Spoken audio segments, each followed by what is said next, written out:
مقصد کیا تھا کہ عوام کے لیے مسائل جو عوامی مسائل جو ہیں ان کے حل کے لیے ایک نیک نیتی کے ساتھ، خلوص کے ساتھ، سنسیریٹی کے ساتھ کام کیا جائے. اور آپ دیکھ رہی ہیں کہ پہلی حکومت ہے جس نے جب 100 دن کا جو پلان دیا، اس 100 دن کا پلان کا مقصد یہ تھا کہ حکومت آئندہ اگلے 5 سال اپنے لیے ایک سمت کا تعین کرے گی.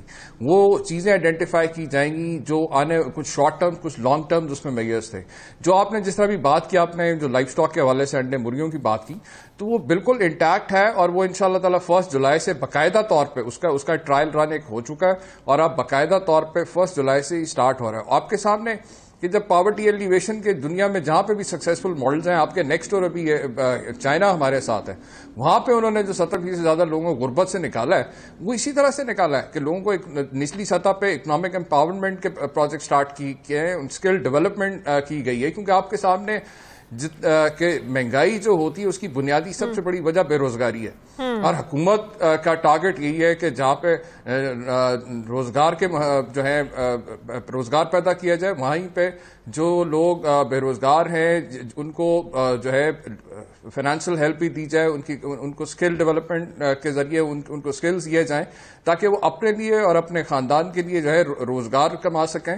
اور جو یہ مہنگائی کا جو طوفان ہے، ڈیفینیٹلی مہنگائی اسی وقت محسوس ہوتی ہے جب آپ کی انکم سے اخراجات بڑھ جاتے ہیں. تو جب پاکستان کے اندر اگر آپ دیکھیں کہ ہمارے ہاں ایک فرد کمانے والا ہے اور 5 کھانے والے ہیں، تو یقیناً جو باقی جو بے روزگار ہیں ان کو جب ہوں گے، روزگار مہیا ہوگا تو ڈیفینیٹلی اس میں کمی آئے گی. اس کے ساتھ ساتھ حکومتی جو اقدامات کیے جا رہے ہیں، آپ اس میں اگر کمپیریزن کریں تو آپ کے سامنے پچھلے 10 سال 60-62 سال کا قرضہ ایک طرف ہو جو 10 سال کے اندر جو 6,000 ارب سے 30,000 ارب تک پہنچایا ہے، اور جس تباہ حال معیشت کا ہمیں جو وراثت میں ملی ہے، وہ ہم نے پہلے دن نہیں کہا تھا کہ کچھ مشکل وقت قوم کو گزارنا پڑے گا، لیکن اب کم از کم ابھی جب IMF کے پروگرام میں جائیں گے تو پھر آپ لوگ کہیں گے تھوڑا اور مشکل وقت گزارنا پڑے گا. موجودہ حکمران جو ہیں وہ کیونکہ جانے والی ہے حکومت IMF پروگرام، آپ کے سامنے فرق، آپ بنیادی فرق دیکھیں کہ آج کے حکمران جو ہیں وہ اپنی جیبیں بھرنے، لندن اور جدہ کے فلیٹس بنانے یا فیکٹریاں بنانے نہیں آئے.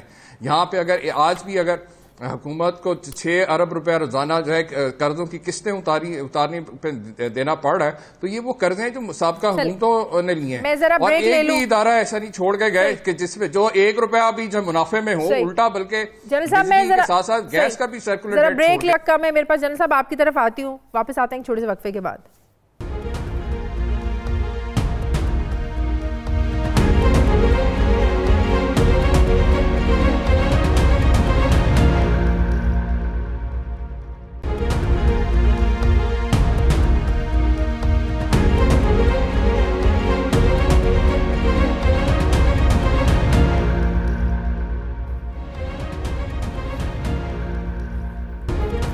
بریک کے بعد خوش آمدید. جنرل صاحب، کل وزیر اعظم کی سربراہی میں قومی سلامتی کمیٹی برائے داخلہ کا کل جو اجلاس ہوا جس میں جائزہ لیا گیا کہ نیشنل ایکشن پلان کے جو نکات ہیں ان پر عمل درآمد کیوں نہیں ہو رہا، کیا رکاوٹ ہے. ہم سب جانتے ہیں کہ جب سے آرمی پبلک اسکول کا واقعہ ہوا ہے ہم سوالات بھی اٹھاتے رہے نیشنل ایکشن پلان پر امپلیمنٹیشن کے، اور ہم سب یہ بھی جانتے ہیں کہ فوج کے حصے کا جو کام تھا، فوج نے جن گراؤنڈز پر کام کرنا تھا وہ بخوبی کیا اور اس کو نبھایا. لیکن سوال یہ ہے جو مذہبی انتہا پسندی کے لیے ملک کے اندر رہتے ہوئے جو سول اداروں کو کام کرنا تھا، اس میں آپ کیا سمجھتے ہیں کہ اس میں کیا رکاوٹ رہی ہے جس کی وجہ سے نیشنل ایکشن پلان کے بڑے ایسے نکات ہیں جن پر آج تک عمل درآمد نہیں ہو سکا؟ بسم اللہ الرحمن الرحیم. دیکھیے، پچھلے سال ہم نے ایک نیشنل بیانیہ پیغام پاکستان کے نام سے بنایا جو ایک بہت بڑا کام تھا، جس میں آپ نے دیکھا کہ کوئی 1800 کے قریب مختلف طبقات سے علماء کرام نے اس میں حصہ لیا. اب چیز یہ ہے کہ یہ کام ہوا، لیکن اس کو بیانیے کو آگے آپ نے مدرسوں میں لے کے جانا تھا، پبلک میں لے کے آنا تھا، یونیورسٹیز، کالجز، جہاں سے لوگوں کو سوشل میڈیا کے ذریعے ریڈیکلائز کیا جا رہا تھا، مذہبی منافرت پھیلائی جا رہی تھی. یہ ہم نے کام نہیں کیا. آپ بیانیہ بنا لیں، آپ کوئی ادارہ کھڑا کر لیں، لیکن اگر ادارے کی آگے مانیٹرنگ نہ ہو، وہ کام نہ کریں یا ان کے پاس ریسورسز نہ ہوں، تو پھر وہ بات تو آگے نہیں چلے گی. میرا خیال ہے یہ میٹنگ پرائم منسٹر کو وقتاً فوقتاً کرتے رہنے چاہیے تاکہ وہ اس کی پروگرس چیزوں کی نوٹ کریں. اب دیکھیے کہ جہاں تک پولیٹیکل یہ جو کردم جماعتوں کا قصہ تھا، اس پہ کام شروع کیا، یہ 2 سال سے پلانز تھیں بنی ہوئی، اور ان پلانز کے اوپر کافی کچھ کام کرنے والا تھا. اس میں بعض جگہ پہ پیسہ مختص کرنا تھا، بعض کرمنل ایلیمنٹس کو آئیڈینٹیفائی کر کے تو ان کو اریسٹ کرنا تھا، اس میں سے پھر ڈی ویپنائزیشن وغیرہ کا تھا، ڈی ریڈیکلائزیشن کی چیزیں تھیں. اس میں حکومت نے اگر کام شروع کیا ہے تو ان کو وقت لگے گا، لیکن یہ اپوزیشن پارٹیز ہیں جنہوں نے شکوک و شبہات پیدا کرنے شروع کیے، اور یہ ان کا کام تھا انہوں نے شکوک و شبہات پیدا کیے. حکومت نے ان کو کہا کہ جی آپ آ کے مذاکرات کر لیں، اپنی تجاویز دے دیں، اگر کسی چیز پہ آپ مطمئن نہیں تو ہم وضاحت دے دیں گے. لیکن بڑی چیزوں پہ آپ کو اپنے قوانین میں تبدیلی بھی، ترامیم بھی تو کرنی پڑے گی نا. دیکھیں آج تک ہم 1860 کا بنا ہوا انگریز کا تو قانون استعمال کر رہے ہیں. پھر اگر آپ نے مدارس کے ساتھ بات کرنی ہے تو آپ کو ان کو وزارت کے تعلیم کے نیچے اگر لانا ہے تو اس کے لیے آپ کو ترامیم کرنی پڑیں گی. تو بڑی ایسی چیزیں ہیں جس میں حکومت کے ہاتھ پاؤں بندے میں ترامیم قانون سازی ہو ہی نہیں سکتی ہے. لیکن اس میں دیکھنا یہ چاہیے کہ قومی مسئلہ ہے. آج آپ کا یہ سب سے بڑا مسئلہ ہے دہشت گردی کا، اسی کی وجہ سے منی لانڈرنگ وغیرہ کے جو ایشوز ہیں وہ کنیکٹڈ ہیں. FATF اس پہ آپ کو دیکھ رہی ہے. یہ جو مسائل تھے یہ ایک ملک کے ہمارے اپنے قومی مسئلے ہیں جس کے اوپر سب کو ایک میرا خیال ہے یکجہتی دکھانی چاہیے تھی اور بیٹھ کے کام کرنا چاہیے تھا. اگر اس میں حکومت آگے آئی ہے تو اپوزیشن کو بھی آگے آنا چاہیے تھا. بالکل لگ یہ رہا ہے کہ یہ اپنے مسائل، اپنی کرپشن بچانی یا اور جو ایشوز ہیں، مقدمے ہیں، یہ وہ ان کی وجہ سے یہ بالکل اپنے دھندوں پہ لگے ہوئے ہیں. کیا حکومت اپوزیشن کی تحفظات کو دور کرنے میں کامیاب ہو جائے گی؟ تحفظات آ کے بیٹھیں گے تو دور ہوں گے نا. جب آپ بائیک آؤٹ کر دیتے ہیں تو تحفظات کیا دور ہوں گے؟ جی عمر صاحب دیکھیں، ابھی جنرل صاحب نے جتنی یہ ناکامیاں یا جو بھی فیلیئرز نیشنل ایکشن پلان کے بتائے، یہ آپ کو بھی پتا ہے کہ 2014 کو جب یہ نیشنل ایکشن پلان پہ تمام پولیٹیکل پارٹیز نے کنسنسس تھا اس کے اوپر، اس کے بعد امپلیمنٹیشن اس پہ افیکٹولی ہونی چاہیے تھی. اور بالکل آپ نے بھی ٹھیک کہا کہ ایک فوجی آپریشن کے بعد ایک پولیٹیکل اسٹریٹجی کی ضرورت تھی، جس کا کافی بڑا ایک فقدان رہا ہے ماضی کے اندر. لیکن یہ پہلی دفعہ ہو رہا ہے کہ یہ ایک حکومت جو ہے وہ عملاً ان چیزوں پہ کام کر رہی ہے جن پہ ہونا چاہیے تھا، جن کی وجہ سے پاکستان کو جو ہے FATF کی گرے لسٹ میں ڈال دیا گیا. حالانکہ 2014 میں جب نیشنل ایکشن پلان بنا تھا اس وقت پاکستان گرے لسٹ میں نہیں تھا. اور یہ کیوں ہوا؟ یہ جو اپوزیشن جو آج بیجا تنقید کر کے شکوک و شبہات پیدا کر رہے ہیں، یہی وہ لوگ تھے جنہوں نے لیکن مسئلہ یہ ہے کہ اپوزیشن کو آپ کو اپنے ساتھ لے کر چلنا پڑے گا، ان کے تحفظات دور کرنے پڑیں گے. جب تک کوئی قانون سازی نہیں ہوگی وہ اپوزیشن کے بغیر ہو بھی نہیں سکتے. ہلال صاحب یور کامنٹ، لاسٹ کامنٹ، مجھے کلوزنگ دینی ہے. دیکھیے میں صرف یہ کہنا چاہتا ہوں کہ پرائم منسٹر آف پاکستان، دیکھیے پرائم منسٹر آف پاکستان کا کام یہ ہے کہ پیپل کو یونائٹ کریں، پیپل کو یونائٹ کر کے ساتھ لے جس مسئلے میں بھی ملیٹنٹ گروپس کو کرب کرنا یہ کریں. پروگرام کا وقت ختم ہو گیا. بہت شکریہ ہلالی صاحب آپ کا، عمر چیمہ صاحب ہمارے ساتھ تھے، جنرل امجد شعیب صاحب ہمارے ساتھ تھے. تمام مہمانوں کا بہت شکریہ. پروگرام کا وقت ختم ہو گیا ہے. فیڈ بیک ضرور دیجیے گا. آپ سے ملاقات ہوگی کل. اپنا خیال رکھیے گا. اللہ حافظ.